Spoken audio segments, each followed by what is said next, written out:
நாளைக்கு நம்ம எல்லா இந்தியன்ஸ்க்கும் இண்டிபெண்டன்ஸ் டேங்க. ரொம்ப சந்தோஷமான நாள். ஆனா இதுல ஒரு சின்ன கேள்வி எழும்பியிருக்கு. என்னன்னா, இது 78th இண்டிபெண்டன்ஸ் டேயா இல்ல 79th இண்டிபெண்டன்ஸ் டேயா? ஆகஸ்ட் 15 1947க்கு இண்டிபெண்டன்ஸ் கிடைச்சிருக்குன்னு எல்லாருக்கும் தெரியும். ஆனா இத 1947ல இருந்து கவுண்ட் பண்றதா இல்ல 1948ல இருந்து கவுண்ட் பண்றதான்னு தெரியல. இப்ப நான் வந்து இன்னும் எலாபரேட்டா உங்களுக்கு எக்ஸாம்பிள் சொல்றேன். எப்படின்னா, இப்ப சப்போஸ் ஒரு குழந்தை பிறக்குதுன்னு வச்சுக்கோங்க. அது பிறந்த உடனே அந்த இயரை கவுண்ட் பண்றது இல்ல. பிறந்து 1 மந்த் ஆகுது, 6 மந்த் ஆகுது, 8 மந்த் ஆகுது.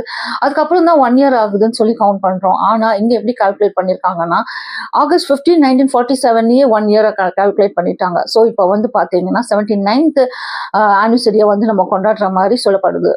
லாஸ்ட் இயர் இண்டிபெண்டன்ஸ் டேக்கு ஒரு நாள் நாள் வந்து நம்ம பிரசிடென்ட் திரௌபதி முர்மு அவர்கள் என்ன சொல்லியிருக்காங்கன்னா, நம்ம வந்து 78th இண்டிபெண்டன்ஸ் டே நாளைக்கு கொண்டாட போறோம். அதனால வந்து எனக்கு வந்து ரொம்ப எக்ஸைட்டடா இருக்கு இந்த நேஷனை பார்த்து. ஏன்னா பயங்கரமா இவங்க வந்து செலிப்ரேட் பண்றதுக்கு கொண்டாடுறாங்க, நல்லா ப்ரிப்பேர் பண்றாங்கன்ட்டு.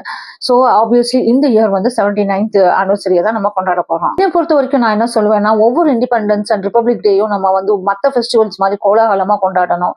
இது வந்து எப்படின்னா, நம்ம வந்து நம்மளோட ஃப்ரீடம் ஃபைட்டர் சாக்ரிஃபைஸ் பண்ணதுக்கு, நம்ம பழங்காலமா ஸ்ட்ரகிள் பண்ணிட்டு வந்ததுக்கு கிடைச்ச நம்மளுக்கு கிடைச்ச வெற்றி. நம்ம அவங்க எல்லாருக்குமே சல்யூட் பண்ணிட்டு வாங்க இந்த இண்டிபெண்டன்ஸ் டே ஜாய்ஃபுல்லா கொண்டாடுவோம். ஜெய் ஹிந்த்.